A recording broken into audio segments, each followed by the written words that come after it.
ก่อนที่จะมีโทรศัพท์มือถือหรือเครื่องเล่นเกมรุ่นต่างๆบอร์ดเกมหรือเกมกระดานนั้นจัดว่าเป็นเกมที่ได้รับความนิยมเป็นอย่างมากทั่วทั้งโลกตั้งแต่เด็กไปจนถึงผู้ใหญ่ทั้งคนรวยคนจนตั้งแต่ราชวงศ์มาจนถึงคนธรรมดาเพราะนอกจากจะได้เพลิดเพลินไปกับการได้เล่นสนุกกับเพื่อนฝูงแล้วยังเป็นการช่วยฝึกสมาธิการตัดสินใจและไหวพริบต่างๆด้วยและวันนี้เราจะขอพาไปทำความรู้จักกับ10เกมกระดานโบราณแสนทรงคุณค่ากันครับ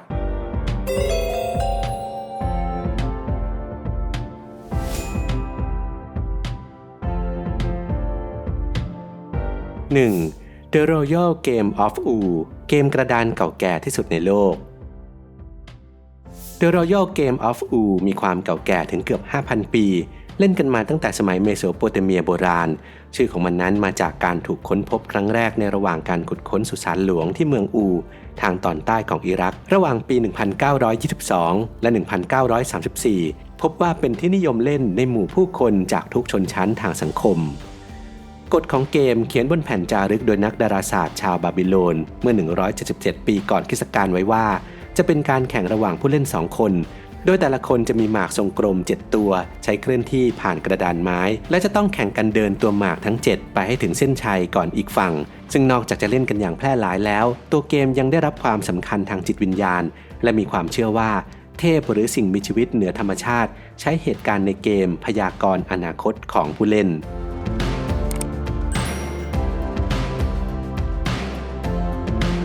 2. The Louis Chessmen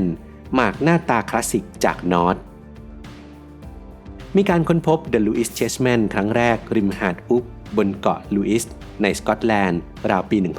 1831 โดยอาจจะเป็นของพ่อค้าที่เดินทางจากนอร์เวย์ไปยังไอร์แลนด์โดยคาดว่าน่าจะถูกผลิตในสแกนดิเนเวียช่วงปลายศตวรรษที่ 12 ตัวหมากรุกนั้นได้รับอิทธิพลอย่างมากจากวัฒนธรรมนอร์สซึ่งเห็นได้ชัดเจนที่สุดในร่างของผู้พิทักษ์ซึ่งอยู่ในรูปคนใช้ฟันคาบโล่ของนักรบคลั่งที่ดุร้ายในตำนานและตัวหมากรุกนั้นแกะสลักจากงาช้างวอลรัสซึ่งมีค่ามากในศตวรรษที่ 12 จนถึงขนาดเรียกว่าอาร์กติกโกล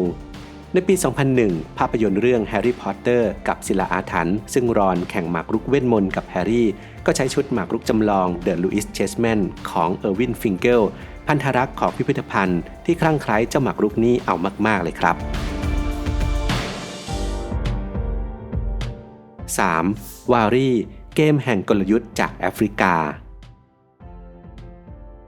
วารีตั้งชื่อตามเมล็ดที่ใช้ในการเล่นเป็นเกมแห่งการคำนวณและกลยุทธ์ที่เล่นกันอย่างแพร่หลายในแอฟริกาตะวันตกได้รับความนิยมมากที่สุดในตอนเหนือของประเทศเฮติและเป็นที่นิยมในที่อื่นๆในโลกเป้าหมายของเกมคือการจับเมล็ดพันธุ์ของคู่ต่อสู้ย้ายจากหลุมในกระดาน6หลุมไปยังที่เก็บของเราให้ได้มากที่สุดมักเล่นกันบนกระดานไม้ซึ่งมีรูขนาดใหญ่ที่ปลายแต่ละด้านเพื่อเก็บเมล็ดที่จับได้ซึ่งหากไม่มีกระดานเกมก็สามารถเล่นได้ง่ายๆโดยวาดวงกลม6วง2แถวบนกระดาษแผ่นหนึ่งโดยมีวงรีอยู่ที่ปลายแต่ละด้านและใช้หินอ่อนลูกปัดก้อนกรวดหรือแม้แต่ขนมหวาน48ลูกเป็นตัวหมากจึงเหมาะกับทุกเพศทุกวัยโดยเฉพาะเด็กที่ยากจนเพราะแทบไม่มีต้นทุนเลยแต่กลับได้ฝึกการคิดและวางแผนได้เป็นอย่างดี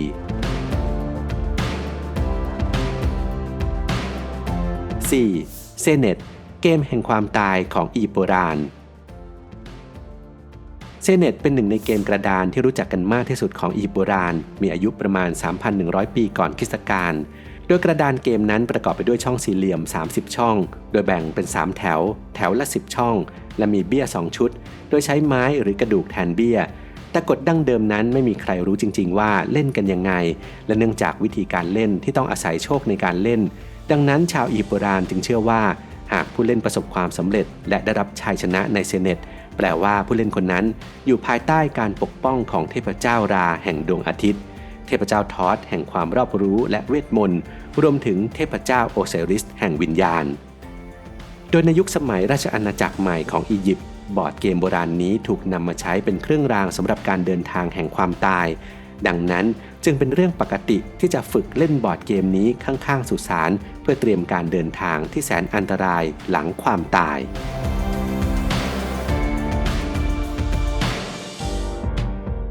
5. มาจองไพ่นกกระจอกจีนสุดคลาสสิก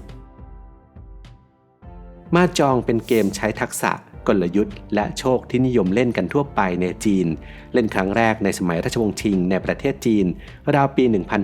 1614 ถึง 1912 ต่อมาก็แพร่หลายไปยังดินแดนตะวันตกในศตวรรษที่ 19 และได้รับความนิยมในระดับสากลตั้งแต่นั้นเป็นต้นมาส่วนใหญ่มาจองมีกฎพื้นฐานที่เหมือนกันคือผู้เล่นจะจั่วและทิ้งไพ่จนกว่าพวกเขาจะได้ชุดไพ่ที่ถูกต้อง4ชุดและ1คู่แต่นอกเหนือจากกฎพื้นฐานทั่วไปเหล่านี้ก็ยังมีรูปแบบภูมิภาคมากมายที่อาจมีกฎเกณฑ์ที่แตกต่างกันและแม้แต่กฎเพิ่มเติมที่ซับซ้อนกลุ่มผู้เล่นอาจจะแนะนำกฎของบ้านซึ่งสามารถเปลี่ยนความรู้สึกของการเล่นได้อย่างเห็นได้ชัดเช่นในบางส่วนของจีนญี่ปุ่นเกาหลีใต้และเอเชียตะวันออกเฉียงใต้พบว่าใช้ผู้เล่นแค่3คนนอกจากนี้นั้นเกมยังถูกดัดแปลงเป็นความบันเทิงออนไลน์อย่างแพร่หลายในปัจจุบัน 6.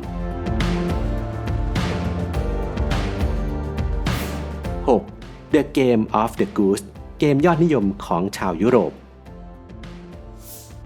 The Game of the Goose หรือเรียกย่อๆว่า Goose เป็นเกมกระดานที่มีผู้เล่น2คนหรือมากกว่าเดินหมากไปรอบๆแทร็กโดยการทอยลูกเต๋า1หรือ2ลูกเป้าหมายของเกมคือการไปถึงช่องที่63ก่อนผู้เล่นคนอื่นขณะหลบหลีกสิ่งกีดขวางต่างๆเช่นโรงเตี้ยมสะพานและช่องที่มีหัวกะโหลกซึ่งเป็นสัญลักษณ์ของความตายซึ่งการลงจอดบนพื้นที่นี้ส่งผลให้ผู้เล่นถูกส่งกลับไปเริ่มต้นถือเป็นต้นแบบของเกมกระดานแข่งเชิงพาณิชย์ของยุโรปหลายต่อหลายศตวรรษต่อมาได้รับความนิยมอย่างมากในศตวรรษที่16เกมนี้เล่นในยุโรปเป็นส่วนใหญ่และถูกมองว่าเป็นความบันเทิงสำหรับครอบครัวที่มาและต้นกำเนิดของเกมนี้ไม่แน่นอนนะครับแต่มีการคาดว่าเกมนี้น่าจะเป็นของขวัญจากแกรนดยุคฟรานเชสโกที่1เดเมดิซีแห่งทัสคานีให้แก่กษัตริย์ฟิลิปที่2แห่งสเปนในช่วงระหว่างปี 1574 ถึง 1587 ที่เป็นที่นิยมก็เพราะมันสนุกไม่ต้องคิดมากและเล่นง่ายเป็นเกมแห่งโอกาสและโชคโดยไม่ต้องใช้กลยุทธ์เลย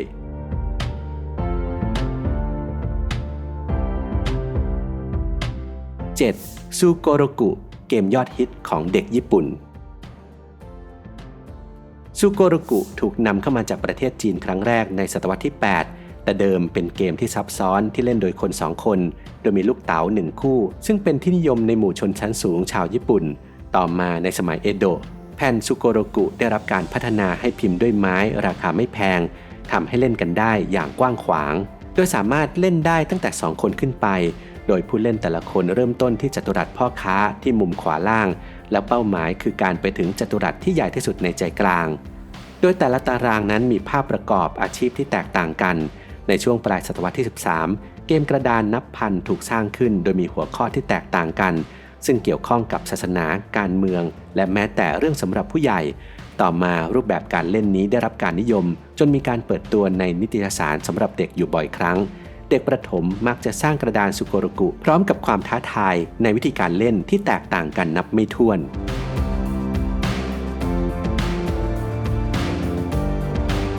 8. ปาชีซี่เกมที่ต้องเล่นเป็นทีมจากอินเดีย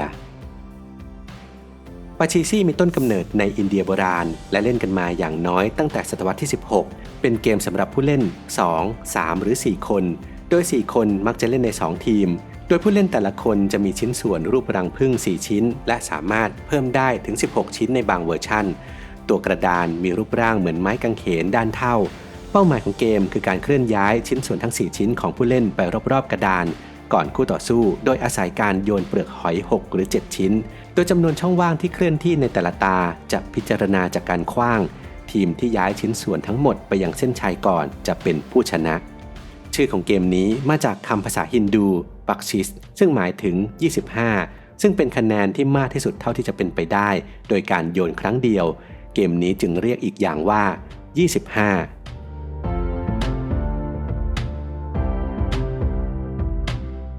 9. เมเฮนต้นตำรับเกมงูตกบันไดจากอียิปต์โบราณเมเฮนตั้งชื่อตามเทพเจ้างูของอียิปต์นิยมเล่นตั้งแต่ประมาณ 3,000 ปีก่อนคริสตกาลจนถึง 2,300 ปีก่อนคริสตกาลกระดานมีรูปร่างเหมือนงูขดซึ่งร่างกายถูกแบ่งออกเป็นส่วนสี่เหลี่ยมและทีมที่มีผู้เล่นมากถึง6คนจะแข่งกันจากหางถึงหัวและกลับมาอีกครั้งกฎและระบบการให้คะแนนของเมเฮนไม่เป็นที่รู้จักและความสัมพันธ์ระหว่างเทพกับเกมก็ไม่ทราบว่าเกมมาจากตัวละครในตำนาน รือตัวละครนั้นมาจากเกมแต่เป็นที่ทราบกันดีว่าเมเฮนแสดงภาพเกมมากกว่าจะเป็นเครื่องรางทางศาสนาเนื่องจากการศึกษาภาพวาดในสุสานกระดานเกมและอุปกรณ์ต่างๆแสดงให้เห็นถึงสิ่งนี้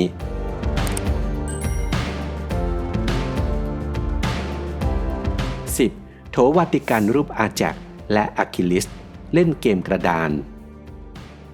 หนึ่งในงานศิลปะที่ดังที่สุดในโลกนั่นก็คือโถใส่น้ำสองหูรูปอะคิลิสและอาแจ็กวีรบุรุษในตำนานกรีกกำลังเดินหมากโถนี้สร้างขึ้นในกรุงเอเธนประมาณ530ปีก่อนคริสตกาล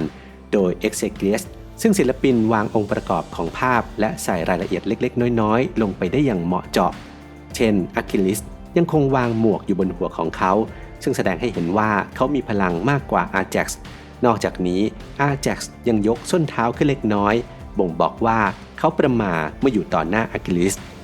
ภาพสื่อให้เห็นว่าทั้งสองคนกำลังอยู่ในระหว่างปฏิบัติหน้าที่เพราะสวมชุดเกราะและถือหอกบ่งบอกว่าพวกเขาอาจจะกลับเข้าสู่สนามรบได้ทุกเมื่อและเกมกระดานที่อยู่ตรงกลางภาพก็บอกได้เป็นอย่างดีถึงสิ่งที่คนในยุคนั้นทำระหว่างพักผ่อนหรือฆ่าเวลาแม้จะมีความคลุมเครือเกี่ยวกับที่มาของการเล่าเรื่องในตำนานนี้แต่การพรรณนาถึงอาแจ็กซ์และอะคิลิสที่เล่นเกมกระดานก็ได้รับความนิยมและถูกคัดลอกมาอีกหลายครั้งซึ่งบางเวอร์ชั่นก็มีรูปเทพีอาเธนายืนอยู่ตรงกลางคอยเชียร์หรือเป็นกรรมการด้วย